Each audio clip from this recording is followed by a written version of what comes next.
Good morning, Malacañang Press Corps. Kasama naman natin si National Security Advisor Secretary Hermejenes Esperon. Good morning, sir. Thank you very much, Rocky, and to the Malacañang Press Corps. I'm happy to be with you today. I am with retired Admiral Jolo Alano of the National Coast Watch Center, Ms.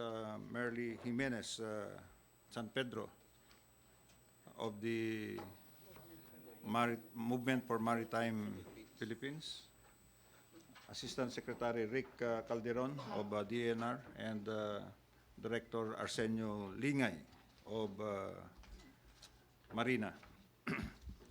We are here today to give a statement on the National Maritime Summit of 2019. The Philippines is surrounded by a vast expanse of water that is 7 times larger than its land area.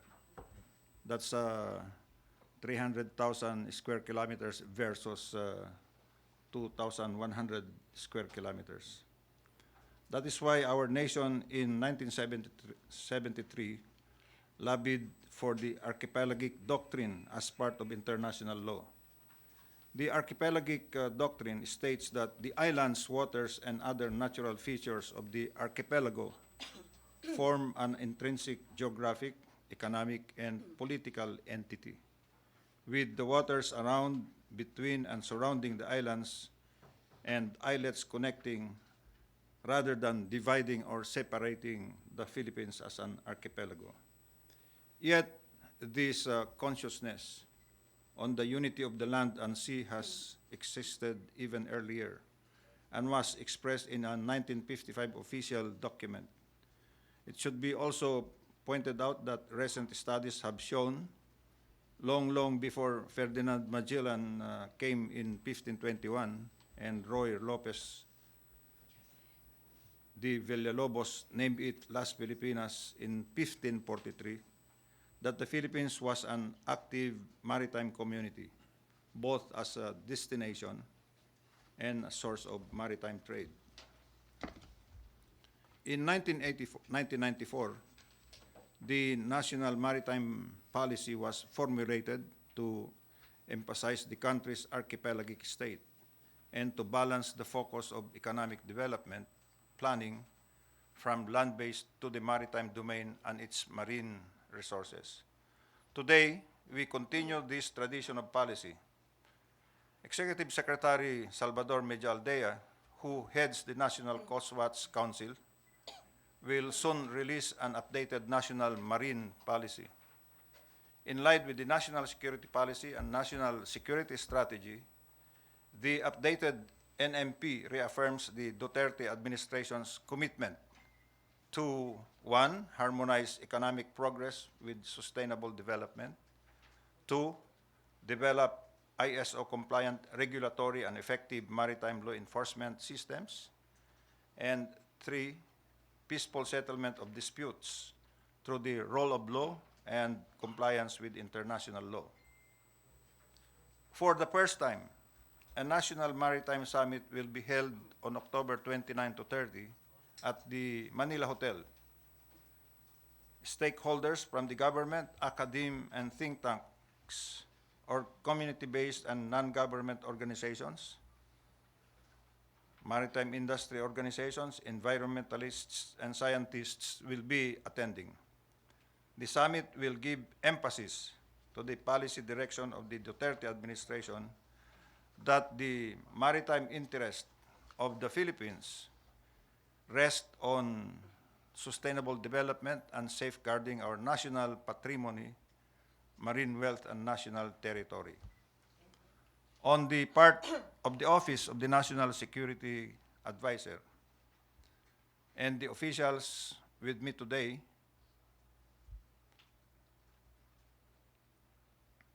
the National Marine Summit is our vehicle to push for the following.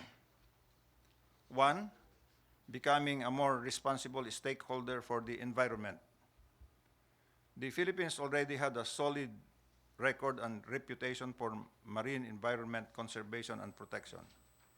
We will step up our efforts here because the East Asian seas are connected.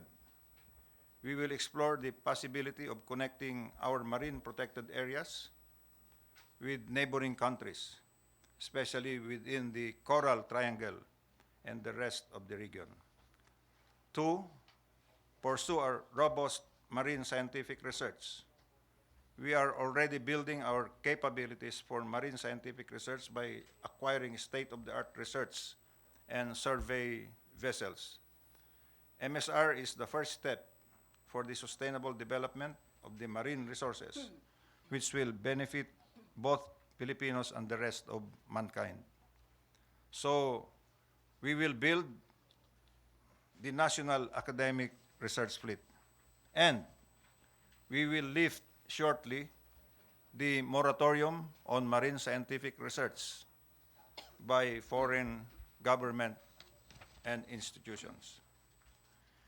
Three, we will invest on credible defense, posture, and maritime law enforcement capability. And based on studies and as practiced in some parts of the world, spending about 2% of the gross domestic product for national defense would be sufficient. We shall invest towards a credible defense posture and maritime law enforcement capability. That ends my statement. We're ready to take on questions. Do you have a statement, Mer? Sister ito ni Dan Jimenez. Okay, thank you very much, Secretary Esperon Dan Jimenez. and Yusek Alano. I come here invited as part of the active engagement of government with stakeholders in the maritime industry. And on behalf of the Movement for Maritime Philippines, this is our statement.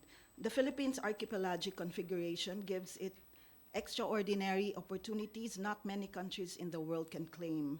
And there is no denying that our country enjoys the benefits that go with having more than 7,100 islands surrounded by vast bodies of water, not only to the extent that these are recognized, valued, and developed. The tremendous wealth of the sea has provided Filipinos food and livelihood, recreational and leisure undertakings, and mineral and marine resources yields, among others. And after 2 decades of waiting for the Movement for Maritime Philippines, the much-awaited shift in the development policy, which will emphasize our status as an archipelagic state through the updated National Marine Policy, will be finally realized. We from the MS Movement for Maritime Philippines laud this development as a fulfillment of what we call the promise made by then Mayor Rodrigo Duterte in 2016 during one of his campaign events in Davao. The MSMMP is an umbrella organization that convenes various maritime stakeholder organizations and non-government entities to promote and advocate for sustainable development and management of the Philippine maritime assets. The past 3 years meant really extra hard work for the stakeholders, which fortunately found an ally in the NCWC, which engaged in roundtable discussions to consult various stakeholders on many issues facing domestic shipping, the seafaring, international shipping, maritime education and training, and other sectors under the maritime industry. And this served as inputs to the crafting of the updated NMP. And together with the 3 stakeholders from the 3 streams in the summit, and these are the streams in marine research, in coastal development and tourism, and the maritime industry, we look forward to the National Marine Summit on October 29 to 30 as a culmination of all these efforts. But definitely we do not see this as the beginning, as the end, but rather this is the beginning of more hard work needed to ensure that the policy direction is translated into strategies and action by the different agencies in maritime, including non-maritime, for a whole government approach to development. And we are very hopeful that the President, no less, would be with us to grace the occasion on October 29 to 30, and moving forward with the summit's theme, of Maritime Philippines, harnessing opportunities of a blue economy, achieving a sustainable socio-economic growth and national security, that will be held at the Pandango Hall of the Manila Hotel. We thank, of course, government, of course, with the NSA hosting this press briefing as well, for the all-out support to this undertaking by the private sector. Maraming salamat po. May question, MPC? Tina and then Raymond. Tina Mendez, Philippine Star. Secretary Esperon, good morning. Sir, you mentioned about the lifting of moratorium on research, maritime research. Why and which countries are we opening our? We are lifting maritime scientific research is good for us and for other research institutions, simply because we get to know more of the maritime domain. We suspended it sometime in 2018 because of some institutions and entities that would come in without even our permission. So the President pronounced that it's henceforth it shall be stopped, and thus the moratorium. There were also cases where some applicants would claim that we have denied their permits, but the truth was they were not willing to allow Filipino scientists to board the scientific research vessels. That was if they don't allow us, then what benefit do we get out of it? Since they are supposed to deposit with us the materials and the findings as well as the materials. So we are opening up again the MSR processing permits for MSR, simply because we believe that the academe have to be deployed and do research for us and for all of mankind to get to know more of our maritime domain. So MSI, for one, has been allowed to purchase one research vessel. It's one of our new additions, the UP Marine Science Institute. We are trying to get more, another one for the National Institute for Geological Sciences, and we are trying to get a bigger one for the Department of Department of Energy. Sir, will there be agreements entered by the Philippine government with countries such as China and Russia regarding this research? No, MSRs are open to, scientific research is open to all institutions and countries, and by provisions of the UNCLOS, they simply have to seek the permission of the host littoral country. No need for agreements. We simply have to base our agreements on the MSR vessels that would come here to our maritime domain. Raymond Tinasa. Sir, kay Secretary Esperon. Sir, with the current situation sa South China Sea or West Philippine Sea, siguro parang naghahabol tayo ng oras para sa credible defense posture. Meron tayong parang ideal or target when could we have this credible defense posture and maritime law enforcement capability? As far as we are concerned, credible defense posture would be number one, being able to defend our positions in the area. And so in our main island, which is Pag-asa, we will repair the airstrip, and it's ongoing.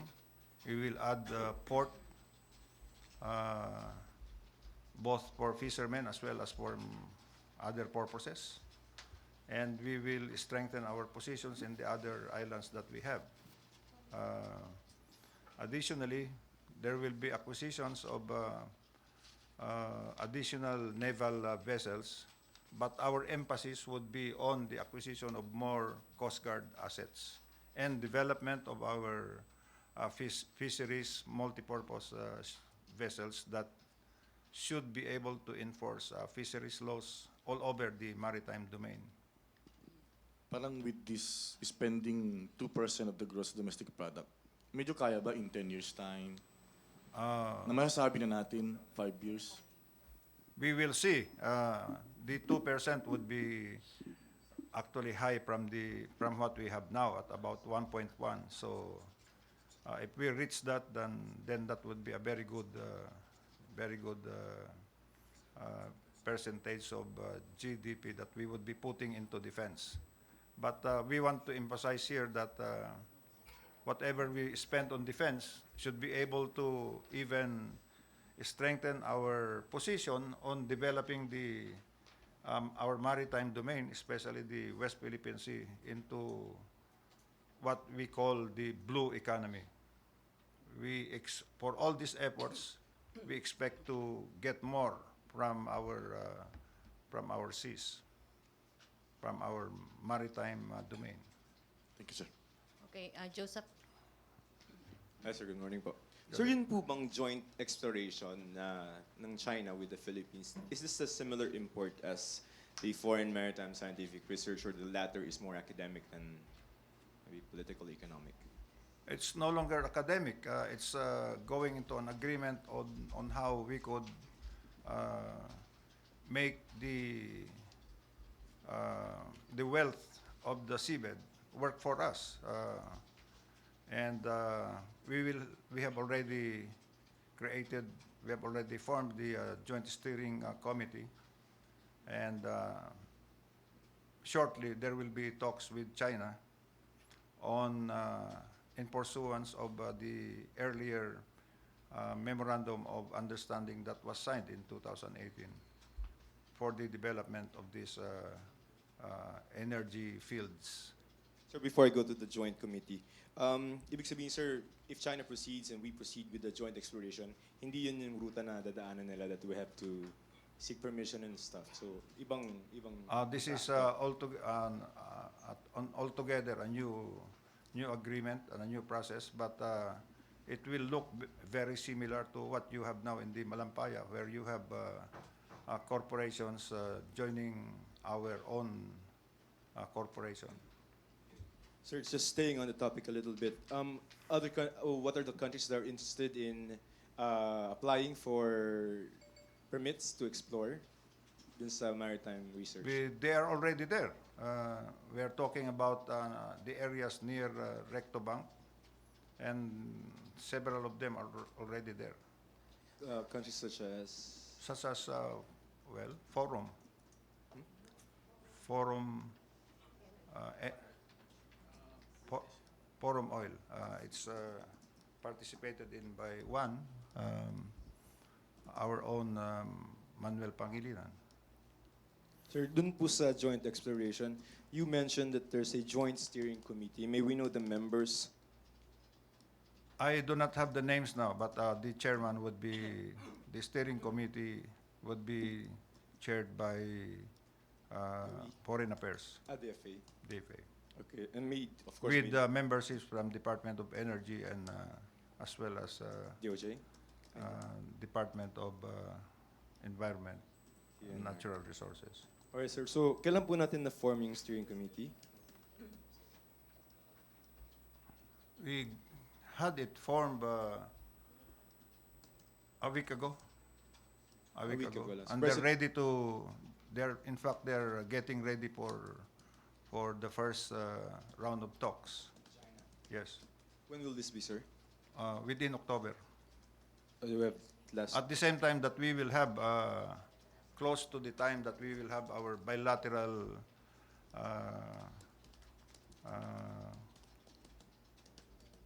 consultative mechanisms. Sasabay na sa BCM. Before or coinciding with the BCM? Either way, anyway. It's very close to each other. Or sir, policy statement. Ang kay Presidente, China is okay with the 60-40 sharing, no? 60 is Philippines, 40 sa atin. Is that like a blanket policy that covers even territories that are clearly within our EEZ? 60-40 is a desirable sharing, but it is not final. It could even go up to 61 or more. 1% of a billion Well, barrel of gas. Well, 1% is always substantial when you talk about such big investments. Just focusing on our EEZ, sir.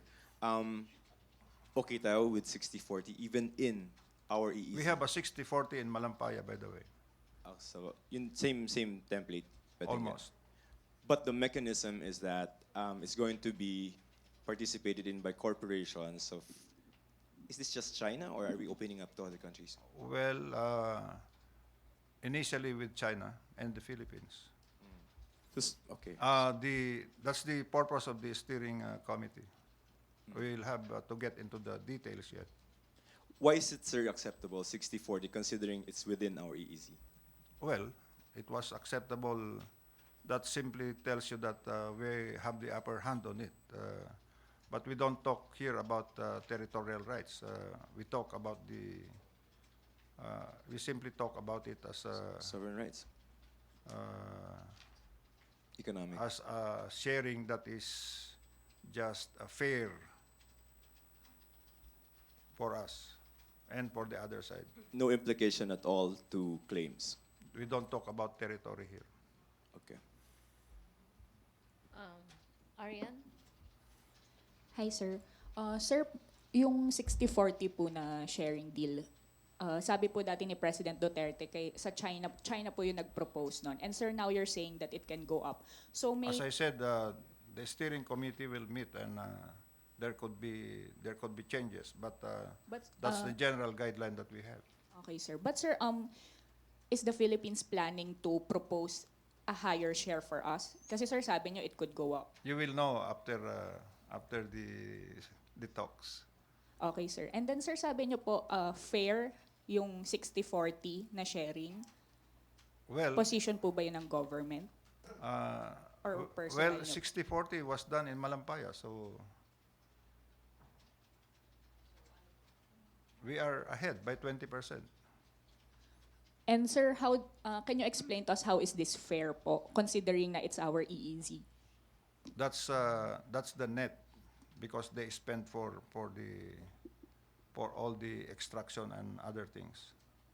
So because China is spending po, it's fair na we're getting 60 po.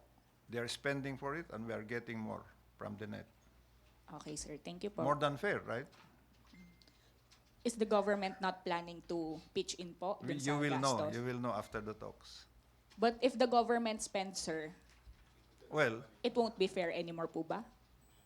not necessarily. Bakit po? How much will you put in? Sir, how much will you put in po ba? As of now, it's mostly on their own. Okay, sir. Thank you po. Okay, Joseph. Clarification. The areas that are being targeted for exploration, I'm sure that have been identified already. We are looking at some areas where there is no licensee or awardee. It will be the PNOC that will participate. Can you share with us, sir, in general area? This will be in around It's- Palawan also. Yes, west side of Palawan. Okay, sir. Thank you. Would you like to talk about other resources of our maritime domain? Political resources, you mean, sir? Yes. Rose to Benaria and then... You want to know how much fisheries do we have in our maritime domain? You want to know that it's about 70 billion that we could get from there? We are not sharing that with anybody. That means That's just the value of what we have in the South China Sea. Okay. I mean, in the West Philippine Sea. Rose So we are Novenario. taking care of our major managed fisheries areas. We have 24 of them, and that will be part of all these things that will be discussed in this National Marine Summit. We Rose are No- now taking care of. We want to take care of it not only in terms of security, but also on marine research, tourism, and coastal development, as well as marine industry, which is we are such a big archipelago that should really be developing its marine industry. Rose Novenario. Hi, sir. Good morning. Sir, Good morning. may mababalangkas kaya sa National Marine Summit on ways to protect our maritime resources against other countries like China? Surely, surely, international laws will be applied. That's why the main organizers here will be the National Coast Watch Council, with the help of the private sector. We have here the Movement for Maritime Philippines. And just imagine, this will be the first time that we will have a summit. That those seas, bodies of water had been there, and now we have had our national maritime policy, but that was promulgated by government with some consultations. But this time, this is a summit. This is a summit. So makaka-expect po tayo na after the summit, may strengthen po yung ating maritime security. Yes, part of it. Sir, thank you. That will be part of the agenda. Nestor? And then Joseph ulit. Sir, i-discuss ba sa Maritime Summit yung issue natin sa South China Sea? And will there be representatives from China or the Chinese ambassador? Jolo. For the summit, it actually be covering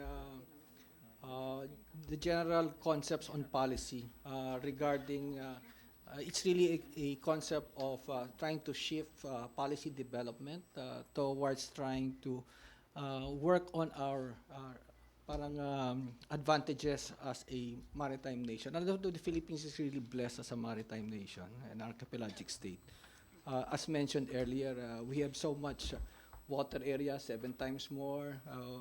We are in the center of biodiversity. The Coral Triangle is here, and actually that provides a lot of resources for the livelihood of people.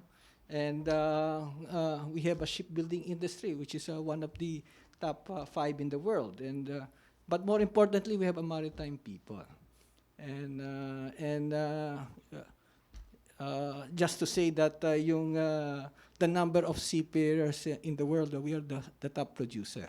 So actually with that, we have really a lot. But if you really look at it, we have not really been able to fully harness all of these assets and resources. So the point of the summit is really to have that economic development shift towards how do we really strengthen and make the Philippines grow and sustain the current growth that we have, because we've already been sustaining a good economic growth, about 5 to 6% for the past several years. But how do you really move that further? And where does our strength lie? So we have to make use of those strengths as far as the things these concerned. But first, we really have to look at how this is done in a holistic manner, on a whole of society approach. Now, the issues that will be actually taken in the summit is that because in the past we've always been addressing this on our own areas, yung silos natin or yung turfs natin, yun usually ang concern. We do not interact. But actually in this summit, you'll see a difference now. Because here you have a convergence of all people from society, the academics, the scientists, yung mga businessmen, yung mga NGOs pa who are environmentalists and things like that. So everybody is coming together in order to address these issues. And we first have to look at yung areas natin. And we muna as a people should agree on what should we be doing and how to move this forward. And after you have seen that, we can also now help, because ang kwan dito is that by harnessing this blue economy, alam mo, the concept of blue economy is not a new concept. Yung 1994 National Marine Policy is actually a blue economy document. No? So yung concept of trying to have economic development and trying to sustain them for future generation, making it inclusive for as a means of anti-poverty alleviation is actually there already. So we just have to harness that. And it will be the benefit of our people and as well as the global community. So that's really the purpose of trying to address this. So this is more addressing what we should be doing in order to harness this as a collective means. So here dito is trying to have conflict avoidance. We try to avoid the conflicts, which this is more of a summit that is of cooperative, trying to get together and work together as one. And I think that works together with what the trust of government has been trying to do. And we have the full support of Maritime Movement Philippines and the other stakeholders joining us in this effort.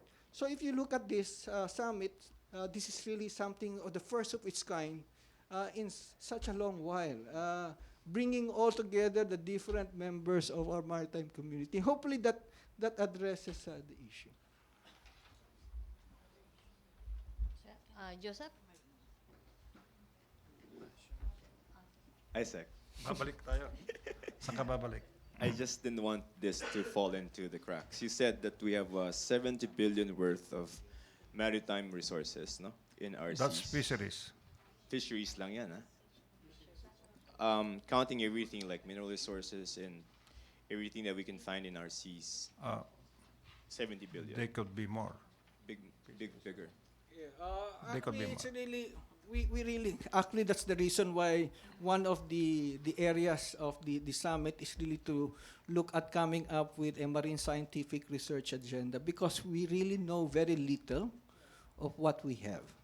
And that's primarily the purpose, is really how to define what we really have so that we can tap on these resources. So 70 is a very small figure actually. So it can be even be more. But what is more important also is to look at the threats that are addressing it. Because, for example, overfishing, cyanide fishing is one of the major issues. So there must be a cooperation. When you extract, for example, oil and minerals from the ground, you might destroy the corals and living things there. And what if it leaks and things like that? Do we have the necessary safeguards that will be? So these are some of the concepts that will be also addressed, trying to look at sustainable development. And also one of the major issues during the summit that will be discussed is the issue of climate change. Global warming is a major issue now that is happening. And who are the most affected? The most affected are the people who lives in the coastal towns. So ang issue rito is about resiliency. So how do we make our communities, coastal communities, more resilient? So that comes into that. So the importance here is that we are trying to develop our marine scientists, as mentioned earlier by NSA, trying to give them the necessary capability and capacity, which is actually one of the panel discussions that will be discussed here, so that they can now have a more, they can do their jobs better, so they can advise policymakers on how to go about in making the good and right policies in order to come up with the necessary actions that will allow us to really harness what we have. And actually for more important is how to you give it also to the poorest of the poor. And alam mo, yung poorest of the poor are actually in our coastal communities because they are in the remote areas. They're isolated. You go to a small island, walang internet siya doon, minsan walang doctor and things like that. So these are some of the efforts on how we should be trying to address this issue. This is actually all part of what is going to be discussed during this summit. And that's actually the direction that this updated national marine policy will be trying to put forward. Secretary Esperon, you also said that we're not sharing the 70 billion worth of fisheries in the country. This is not the... No. By UNCLOS, we have to take care of the fisheries that are in the area. And if we have enough fish to share with others, we can share it with other countries by agreement. By agreement. Do we have enough fish? By agreement and by permits. Permits. Do we have enough fish? Oh, yes, we have, but we have to manage what we have by for example, declaring some off seasons or Protected areas. creating some marine protected areas. That will be a big part of the National Marine Summit. In fact, in our discussions in the National Task Force on the West Philippine Sea, that is a major undertaking that we would like to go into, declaring some areas as marine protected areas. We have done that in the Philippine Sea. Much of the area above the Philippine Bank, that's the feature with a plateau. We have declared that area as a marine protected area. Doon sa West Philippine Sea. In the Philippine Sea. Sir? Formerly Benham Rice. Yeah, let me also add that we have also exerted effort to declare Tubataha Reef as a PCCA or a particular sensitive sea area, and that prevents the international commercial shipping from disrupting that area. That's one of the major sources rin of our marine diversity, particularly yung fish that are generated in the Tubataha area. So this was declared in January of 2018, and this was declared by no less by the International Maritime Organization. So yung pong sa PCA ruling, you said during the summit, of course we're going to provide a policy. PCA ruling? Permanent Court of Arbitration. Yeah. Sir. How much of it will be factored in our policy direction in terms of protecting our maritime domain?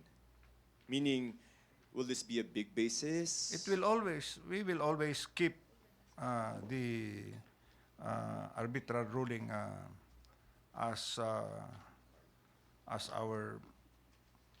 the documentation of our rights, sovereign rights as well as territorial rights. It will factor in the National Marine Summit. It will always be a factor. Thank you, sir. Magla-last to question na tayo? Okay. Nestor. Sir, in relation to the West Philippine Sea, the government has filed series of diplomatic protests against China's incursion in the West Philippine Sea. What has been China's response to our protest, sir? As a summary, from January to September, I have recommended the filing of 39 action items for diplomatic action. I would rather that there had been actions and responses from China, but I would rather that I leave that to Department of Foreign Affairs as the details are there. But I am satisfied with some, not with some, because I recommend for diplomatic action when there are swarming in our islands. Sometimes they would decrease their deployments there. I am not even sure if that is because of weather conditions. But truth to tell, even if they are there, then we simply have to develop yet our own capabilities to enforce fisheries laws there. That should be one of our main directions. Sir, Chairman of the Task Force West Philippine Sea, so this diplomatic protest filed by the Philippines has been effective in stopping China's incursion in our maritime area, sir? Diplomatic actions are just one of it. Remember that elements of power of a state would involve diplomacy, um, economic, military, as well as legal and intelligence, informational. So we could use all of those, but we are talking here about diplomacy. We don't even have to discuss yet deploying or employing our military capabilities. But we can, in a limited sense. So what is your choice? For now, it would be informational, economic, as well as diplomatic. But we retain and continue to build our military capabilities. Sir, last na lang. Any update on the presence of Chinese maritime militia in our territory, sir? When you say Chinese maritime militia, you might be referring to fishing boats, which they would not confirm anyway. So we have our way of determining which is which anyway. And we take the necessary actions, appropriate actions, if they are simply fishing boats or part of what you would call the militia. So are they still in our... There are. Coast Guards are the predominant deployments, but there are warships in the area. As you very well know, the Fiery Cross feature has now a 3-kilometer airstrip, as well as the Mischief and the Subi Reef. And there are big ports there. So you would imagine that there are warships there. But mostly there would be more of Coast Guard and fishing vessels. Nag-file naman na po ang government ng diplomatic process regarding this, sir? Tama. We file a diplomatic protest on a lot of items, including on challenges, including on passing through our Cebu Strait, our archipelagic sea lanes, all those sorts. And diplomatic action need not be verbal or nor written. It could be a combination of both. We are, in short, managing the area. Okay, Joseph muna. Sir, ano lang, elaboration. You said that you're not satisfied with some of the actions on the recommended items that you forwarded. And that you said it's the swarming. What was the recommendation and what was the action that you're not satisfied with? Oh, well, when they're swarming, definitely they're getting more than their share of marine resources, your fisheries. When they are swarming, they also block the entry of our own fishermen. So we think that there should be some arrangements since that those are features. When we say swarming, we refer to the area surrounding our islands, our features. And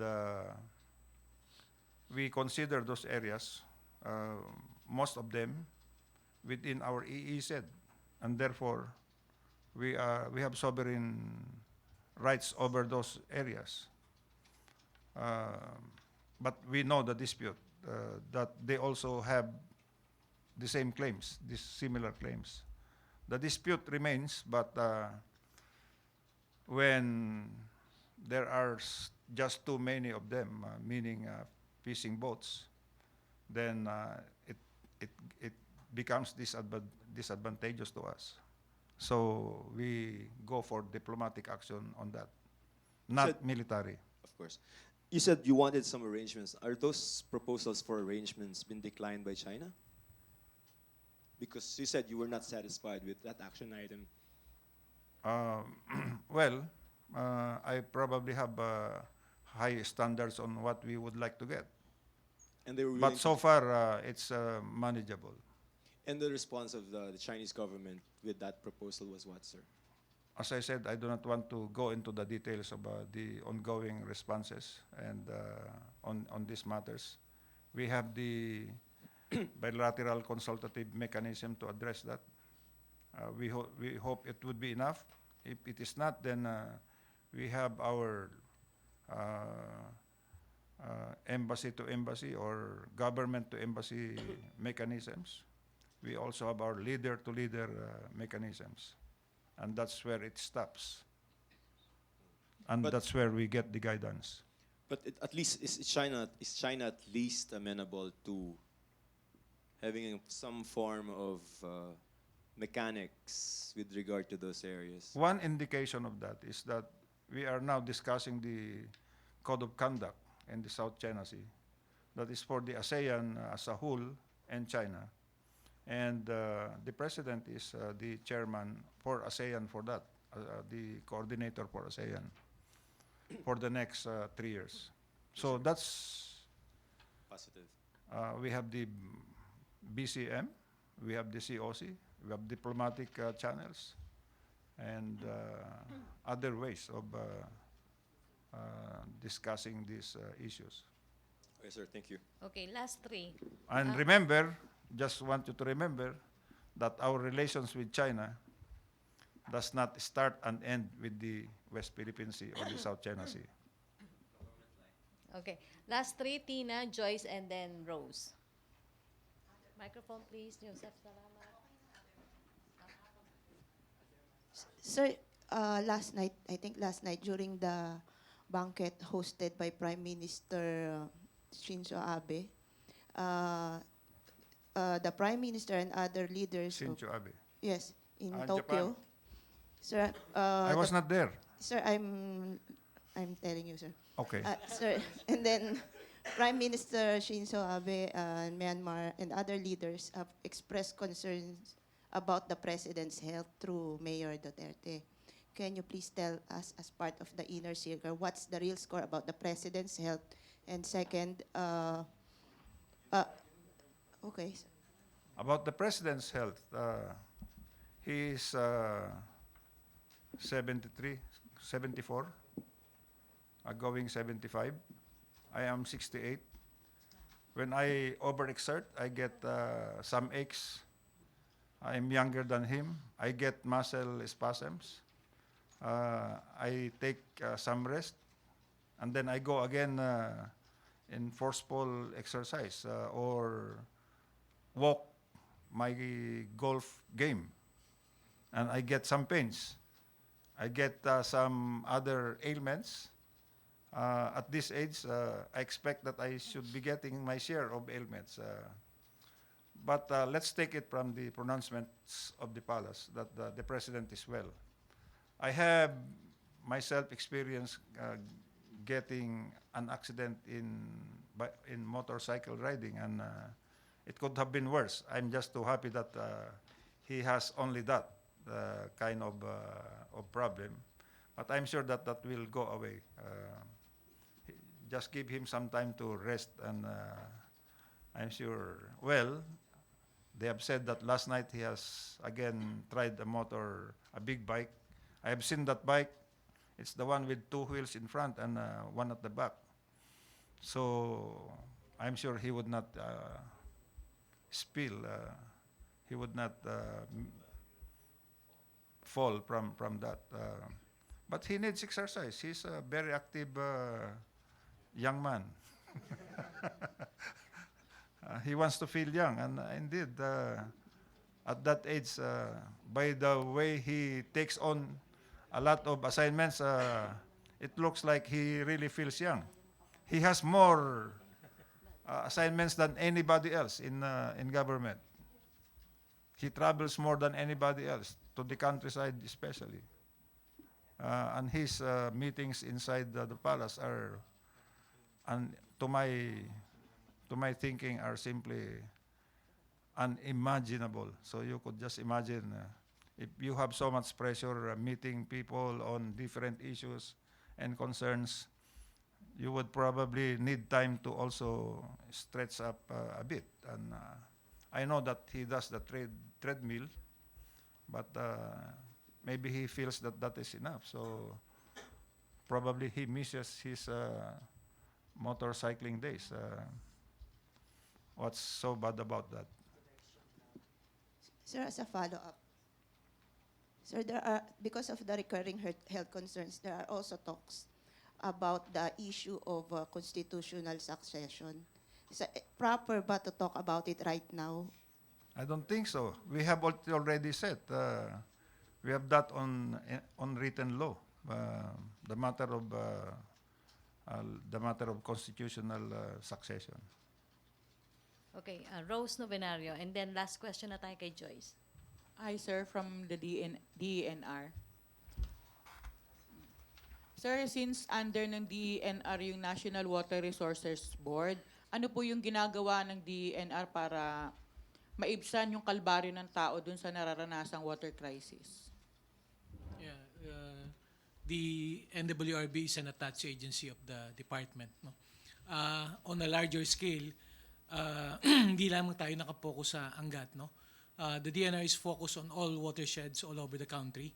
Ongoing yung ating greening program kung saan nire-rehabilitate natin itong mga critical watersheds natin.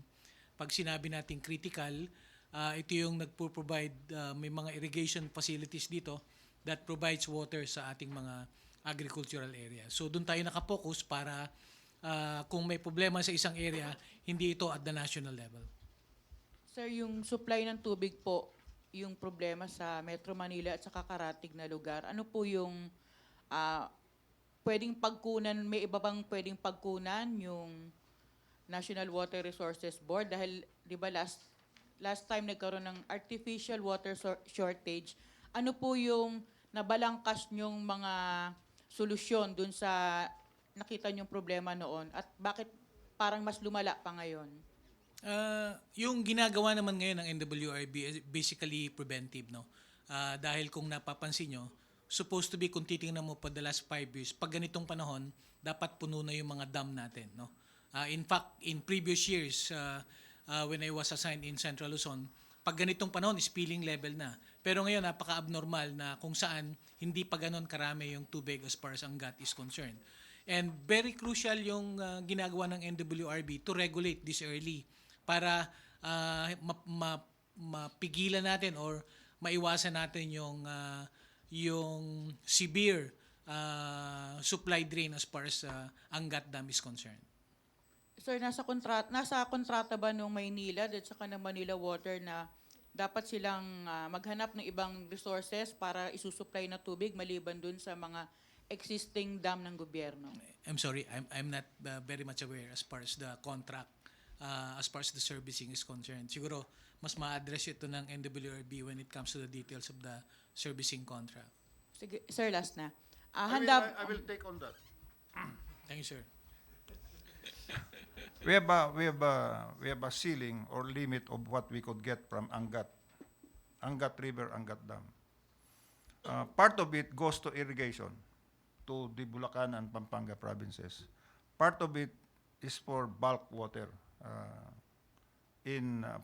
That's for San Miguel Corporation going to Bulacan or other areas, and most of it goes down to us, distributed between Manila Water and Maynilad and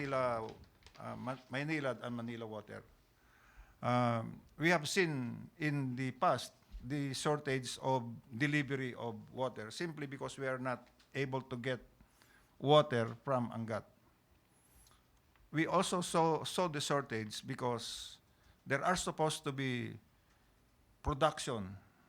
a production coming from Laguna Lake, but that has not yet been totally put in place.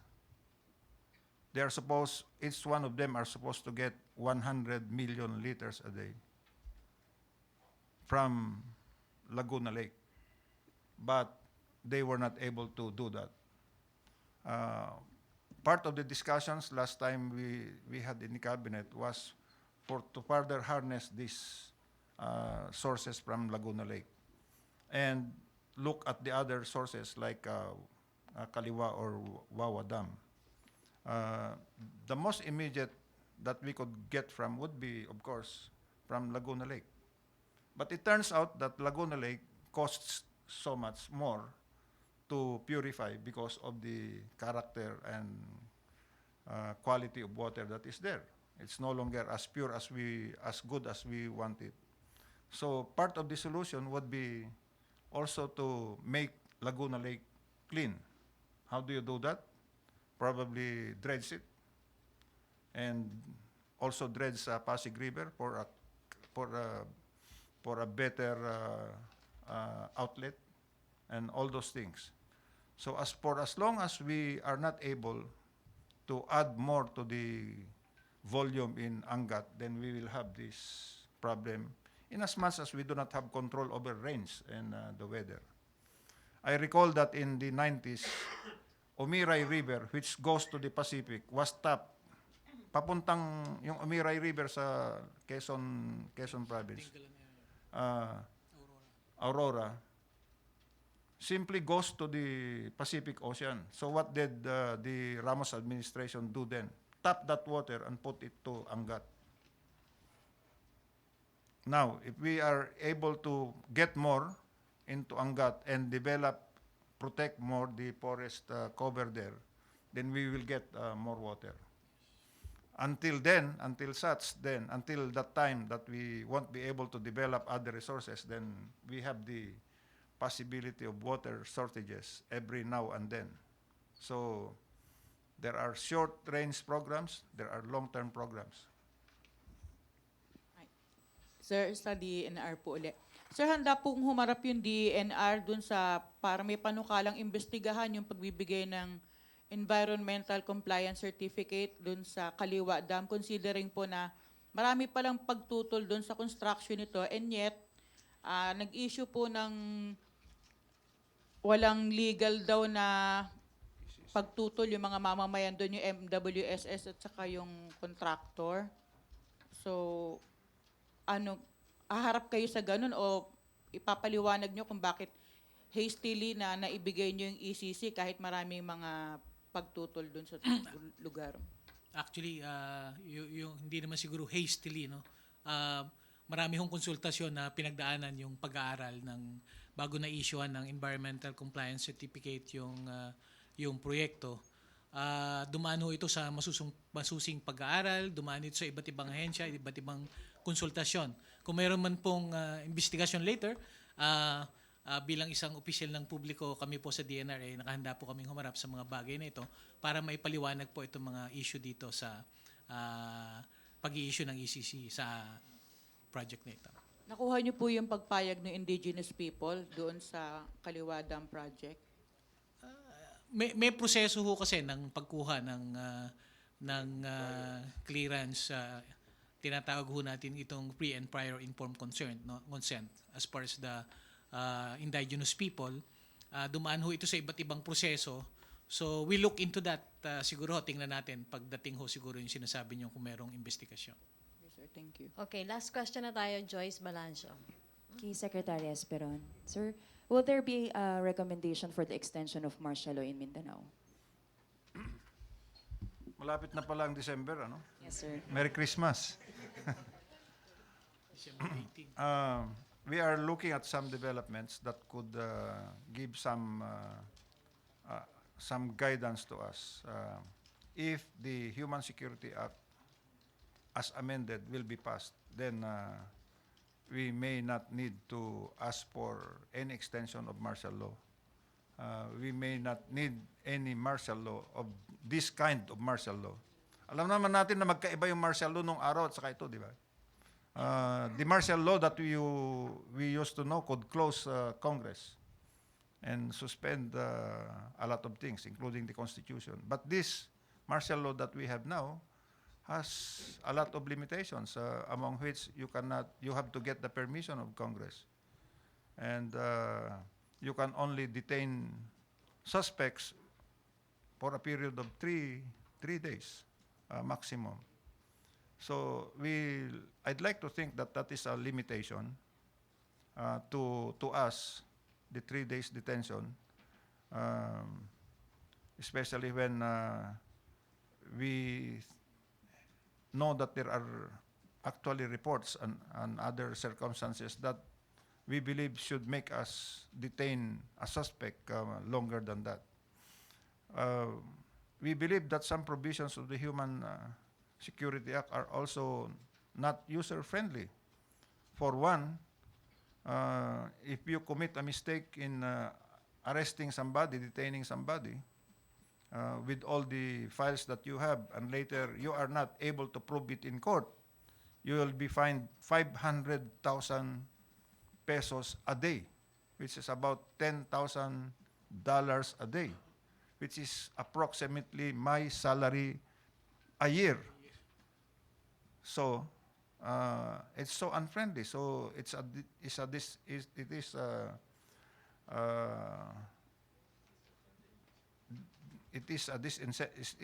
disincentive to law enforcement. So, as I said, there are features in martial law that we could still take advantage of, could use. I want to assure you also that there had been no cases against our troops on abuses on the provisions of martial law as applied in Mindanao. So we could ask for that extension, or if we have the amended Human Security Act, then that is a better tool for us. Sir, ano yung timeline natin for this? Kasi ilang days na lang We din po do not natitira. want to dictate on Congress because they are now, of course, they just came back for resumed sessions last November 5, I think, and they would they will be on session up to October 5 nung bumalik sila. Then magkaroon ng ondas recess na naman ngayon, recess, and they will be back November 5, right? Pero So sir, there's little time, but the Human Security Act, as handled by Senator Lacson et al., I think is doing fairly well insofar as getting the necessary support for its passage. pero sir, self-imposed deadline or timeline ninyo regardless kung mapasa to sa Congress o hindi. Meron po ba tayong ganun, Deadline sir? on On the recommendation. How long will you wait for Congress to pass the needed amendments? probably we will have to discuss that with our cluster, So, the security cluster. let me clarify, sir. Ang only consideration natin for the extension would be if Congress passes this amendment, or are there other It's not the only considerations? consideration, but if local government units, executives would say we don't need it anymore, then we'll take that into consideration. For one, I know that Davao City, because I had a hand in training their first two special CAFGO units to augment their security way back in 2003. Kay Boyji Pangilinan. And then we added more to that. Then now we have a task force Davao. Then probably Davao could protect itself, and they have learned so much. They have a very good system there. Other cities might also opt not to have martial law anymore. So we'll take that into consideration. Thank you, sir. Okay, sorry sir, na-miss ka ng MPC. Magla-last question si Joseph. Salugpungan? Hindi. I have a whole reading on it, sir. Do you like to comment, sir? No.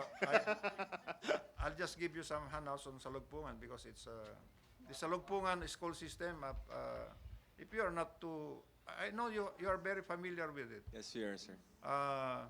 It has been the source of. Let me tell you about this. The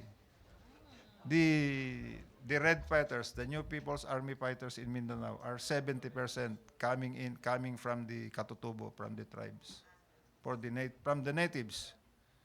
How did they do this? One very quick way of doing it was to establish the schools in the remote areas, and that's where they manufactured, quote unquote, their Red Warriors. 55 of them are in the Davao region, and the Department of Education, after hearing our side, after hearing the reports from local governments especially, have closed these schools. And for example, Governor Tyrone Oy of Davao de Oro has built 5 schools right in front of, near the Salugpungan schools. And the enrollment is now there in the authorized deep ed schools. Mayor Sara of Davao has built 11 schools to near these Salugpungan schools, and the enrollment is now on the government side.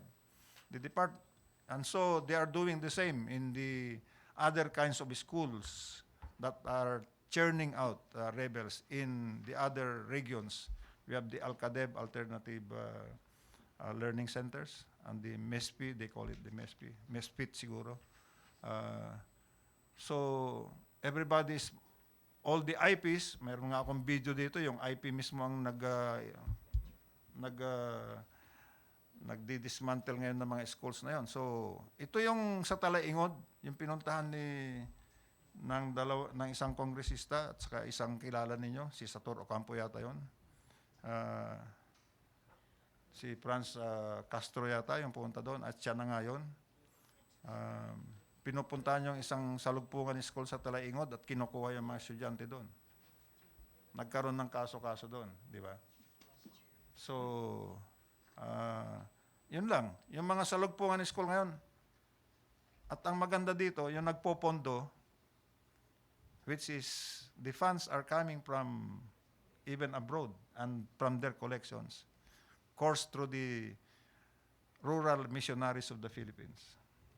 Yung finance officer ng Rural Missionaries of the Philippines turned out to be the finance officer of the Committee sa Mindanao, COMID, who was arrested in Butuan the other week, 2 weeks ago. Miss Comiso, ano ba first name ni Comiso?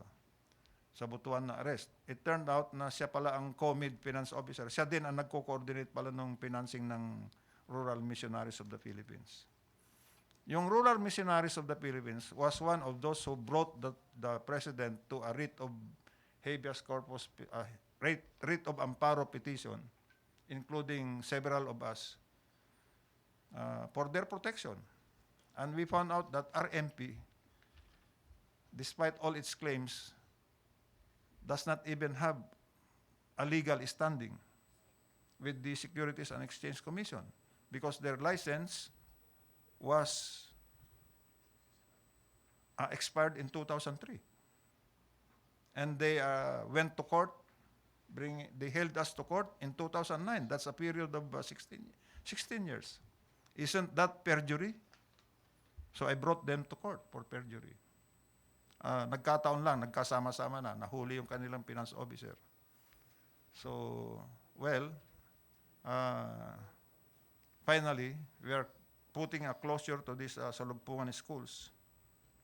They used to have about 1,142 enrollees.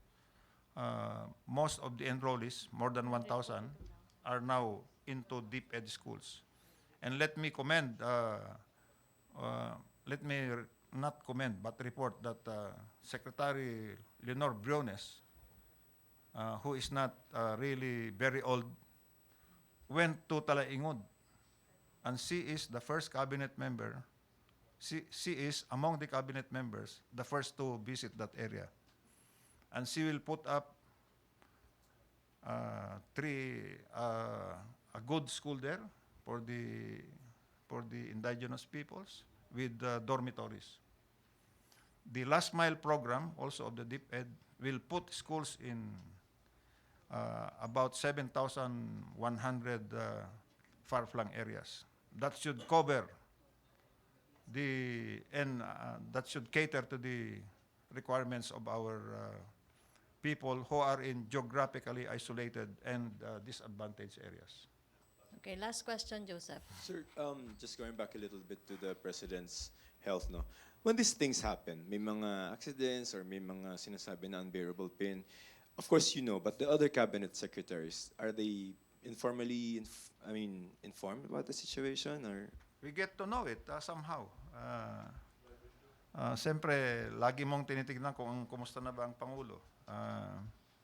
Just like you, you are also interested to know, right? Pag nalaman namin na gano'n, kaya ba?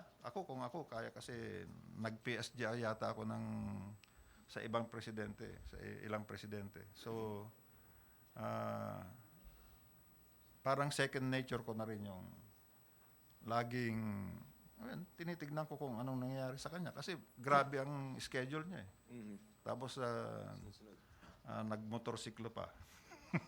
Because sir, there are talks na the palace or Malacañang or the president should issue a medical bulletin. Of course, the context of the question is the constitutional requirement, no? It's not, I don't find it in the Constitution for such minor things as spasms. Noong maalala ko kay President Ramos noon, when I was Deputy PSG there, nagkaroon siya ng STEM operation, parang carotid ba? Carotid ba yun? So nagbigay kami ng official announcement. This one, it does not Pero merit. kasi operation, he will be sedated under, so kailangan mo na yon. Mga instances na yon. Pero in the case of the President, he's all awake, all throughout, all the time. So, palagay ko, pag naglalakad na gano'n, alam ko naman kung ano yung spasm. Kasi kung minsan sumasakit dito ko, nagko-complain ako sa asawa ko, ikaw kasi, sinabi na sa yung 18 holes ka lang, ginawa mong... Ibang hall. Kaya ngayon, hindi na, ha? I mean, when you overexert, di ba kayo din, pag medyo bigla kayo na pag ganon, lalo na kung mabilis yung pagkaganon, nahulog ka sa motor or naipit, alam ba natin yun? Spasm? Yes, sir. Rose? Hindi pa daw nakaka-relate. Hindi pa nakaka-relate. Hindi pa nakaka-relate. Ay, kasi Generation gap yata to, mga sir. bata pa kayo eh. Mga bata pa kayo si Presidente bata pa rin naman, pero T5 na eh. Alright, sir. So no need, hindi po yan yung sa constitution na kinocontemplate. No need. Very transparent naman ang palasyo. In fact, pag nakita nyo ng pagdating, pumunta sa wake, tapos pumunta sa mamaya may dinner na, tapos may mga meetings, those are all indications na kayang-kaya. Okay. Okay, Joseph. Okay, thank you, MPC. Thank you po sa ating mga bisita. Thank you kay Secretary Esperon. Back to our main studio sa People's Television Network.